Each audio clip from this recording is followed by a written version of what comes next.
Friend नमस्कार ये सुंदर कपटी आपण मैंने निहाती देखु पूरा भिडियोटी लास्ट पर्यंत लास्ट ट्विस्ट अच्छी गोटे सुंदर बगीचा माने आम बगीचा से सुंदर जंगल रे सुंदर सुंदर पक्षी रोते।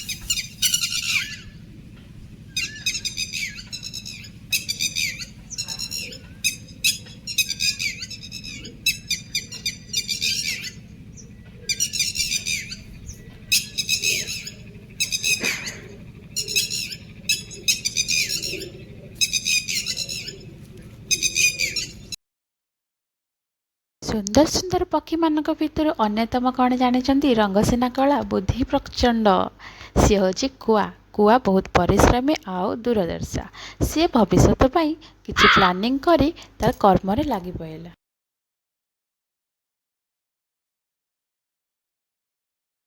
से प्रत्येक दिन चरवा जाए किसी खाद्य ग्रहण करी आउ किसी खाद्य संग्रह करके रखे आउ से खरा वर्षर रक्षा करने से गोटे छोट घर करने को चाहूला। से प्रत्येक दिन घर काम लगी पड़े।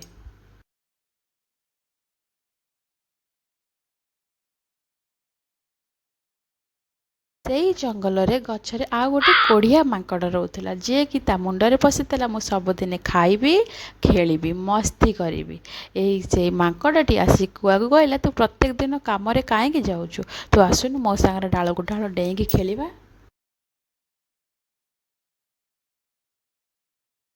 सेठू कुआटी ता कथा शुणी नथिला कहला बेड़ थाऊ थाऊ तू निज ପାଇଁ भी गोटे घर तैयारी कर।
कही कुआटी उड़ीगला किंतु मांकड़ से कथाटा को मुंडरे रखिलानी सी पुणी जे पूर्व पड़ी गचर से गच डेईकी तार खेलिबा को लागिला। दिन पर दिन बीती चलला। ग्रीष्म ऋतु आरंभ होगला। प्रचंड खरारे पक्षी माने पशु माने बाहर रही पाइलेनी जो खाइबा रहिबारे कष्ट होला।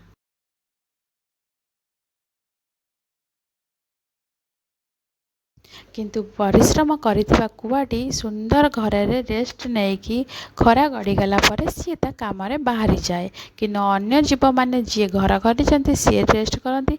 बिचरा मांकड़टी ए खरार तापरू ए गचरू से गच डेईकी कौटी शांति पाएना। आउ से बेले भावे जे कि मु कुआर कथा कहीं भाभी नी मु कहीं मुंड नहीं नी कहीं निजपाई गोटे घर तैयारी करी एबे पस्तौची। सेतिकी बेले कुआ आसी ता पाखरे पहुँचीगला कि कौन है भाई। हेठू मांकड़टी मन दुखरे कहला बहुत कष्ट ए खरारे मु सही पारुनी ए गचरू से गच डेउची सत किंतु मते कोठी भी शांति लगुनी। यह शुणी कुआ भारी दयालु थिला।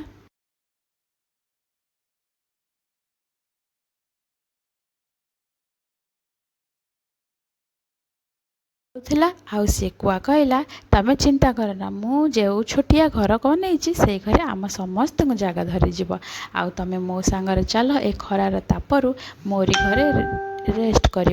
आ जो खरा कमिज से तमें तुम ବାହାରି ଆସିକି ବାହାରେ ଖେଳିବ।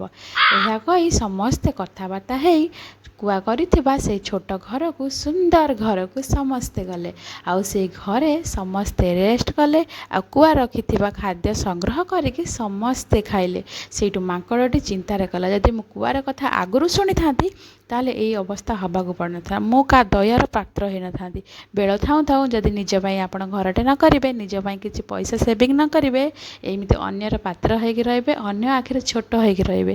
ବେଳ ଥାଉଁ ଥାଉଁ ଆପଣ ନିଜଙ୍କ ଘର ତିଆରି କର, ଆଉ ପଇସା କିଛି ସେଭିଂ କର, ଆଉ ନିଜ ଗୋଡ଼ରେ ନିଜେ ଠିଆ ହୁଅ।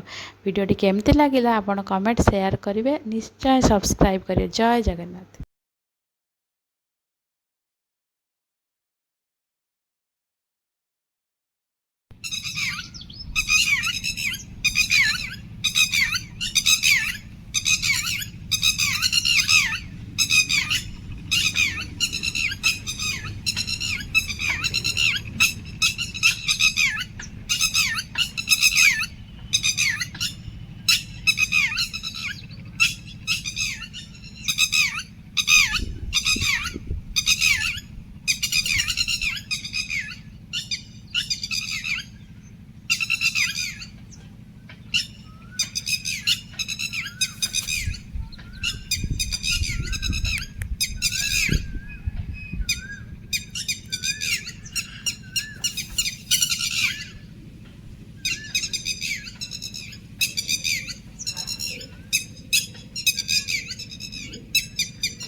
ଡେରି କାହିଁ, ସବସ୍କ୍ରାଇବ୍ କରନ୍ତୁ, ଲାଇକ୍ କରନ୍ତୁ, ଆଉ ଭିଡ଼ିଓରୁ କିଛି ଶିକ୍ଷା ଅର୍ଜନ କରନ୍ତୁ, ନିଜ ପାଇଁ ଘରଟେ ତିଆରି କରନ୍ତୁ।